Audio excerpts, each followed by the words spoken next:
Hey, wonderful Cancer. Come on in, beautiful souls. Let's see what the week has in store for you. Hi there, my name is Lee Shanks, aka Intuitively. And yeah, I sound a little echoey in here. It is because I am, in fact, in my new studio space, in my she-can.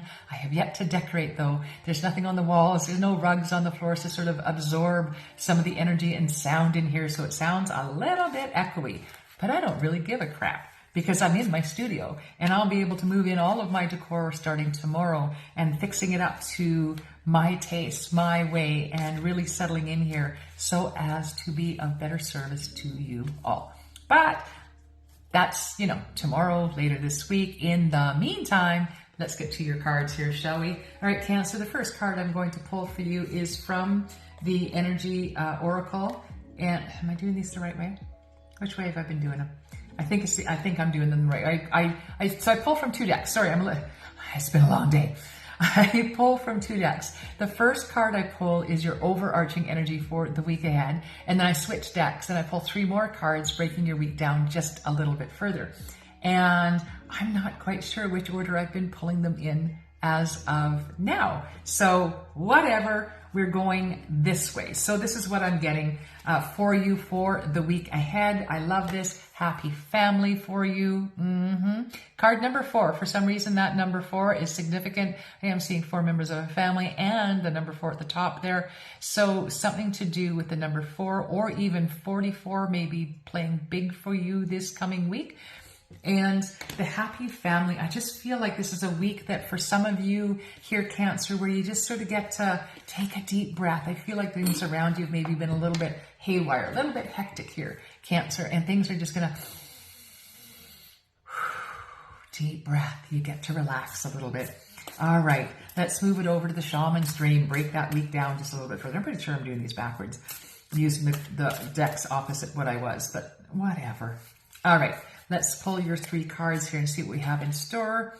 And we have, Cancer, we have the Mindful. This is the group think. Oh, isn't that a beautiful card? Listen, as I'm looking into this image, a couple of things are jumping out at me. One is the key lock hole, right? So I do feel that through this Mindful, this group think, I feel like it's almost this, okay, the story that I'm getting here, it's almost like you're having this chin wag with a group of people. Now, I don't know if it's colleagues, like coworkers or family and friends, but I do feel like there's this tabletop conversation going on. And in there, it's kind of a bit of a brainstorming session. I don't feel like it's an official, call the meeting to order kind of a brainstorming session. This is more of it just happens to be something somebody says off the cuff that for some reason is the key that you've been looking for the lock in front of you. And with the rose right beside it, I feel like the key is opening something up for you that then is getting to blossom, to open up. And I'm loving this because I have no idea what the cards are saying, but it sounds really good. Doesn't it? It's so really what it's saying here is that, just be paying attention to your environment, especially, this is what the story I'm getting, especially if you're just sort of hanging out in a crowd, having after dinner drinks with some friends or whatever, and just sort of shooting the shit. And all of a sudden somebody's going to say something that wasn't a very good sound, that gives you that aha moment. So just pay attention here, Cancer. I do feel like this is quite significant for you and really, again, allows things in your life to really blossom and bloom. All right.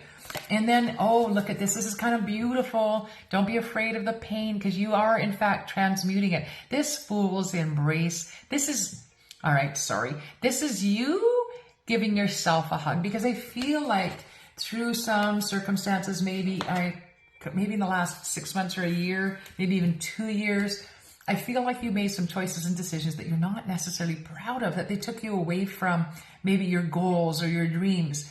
And even though it was sort of a temporary thing, you're back on track, there's some part of you that is still beating yourself up over it. Now, I want you to go back to that first card that we had that talks about you really coming into some information that is a key for you. It's that group think, right? And something in there allows you to be mindful of what's going on in your life and gives you that, I'm not going to snap my fingers again, didn't work last time.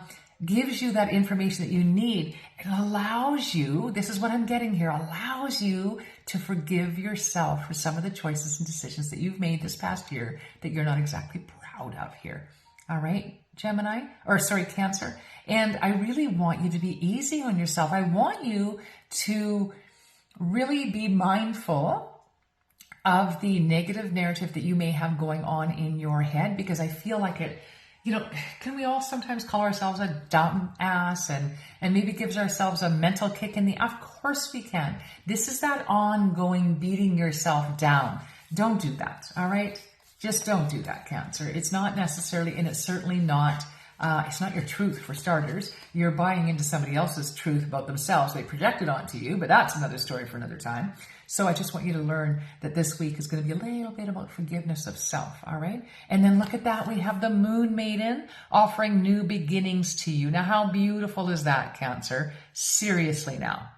That is gorgeous. And the way this week is ending up here for you, it might be a little bit of a struggle at the middle of the week, just looking inward a little bit and understanding that you too need to be forgiven. For some of the, again, actions and choices that you've made that at the time probably seemed like a good idea, right? So you can't sort of kick yourself in the ass now based on today's information for choices you did in the past when you didn't have that information, okay? And remember that the overarching energy for the week ahead is the happy family. And I just really see that rainbow is sort of like an umbrella of beautiful color, of abundance, of love and light in your life. So no matter what this is about you needing to forgive yourself, I don't want you to dwell on that. I don't want you to get yourself in a big hole over that. I want you just to sort of say, you know what? I don't know what self-forgiveness looks like. I don't know what self-love looks like exactly, but I'm willing to take that journey in. And then just allow for things to unfold the way they're meant to. Because again, it's going to lead to big, beautiful, wonderful things, whole new beginnings for you. It was said. Right? All right. Thank you so much for being here, Cancer. If you would like to hit the notification button so you can go on the live tour of my brand new office space. I don't like the term office. That sounds too cold and informal. It's really my my studio space. It's my getaway space. It's my magical place. It's really quite the sanctuary, or it certainly will be when I get everything moved in. I cannot wait to take you on the tour. Hit the like, share, and subscribe. Please let me know in the chat box below what you're thinking of your reading, and how about we just see y'all here next week. All right. Thanks, Cancer. Blessed be. We'll see y'all soon. Intuitively signing off.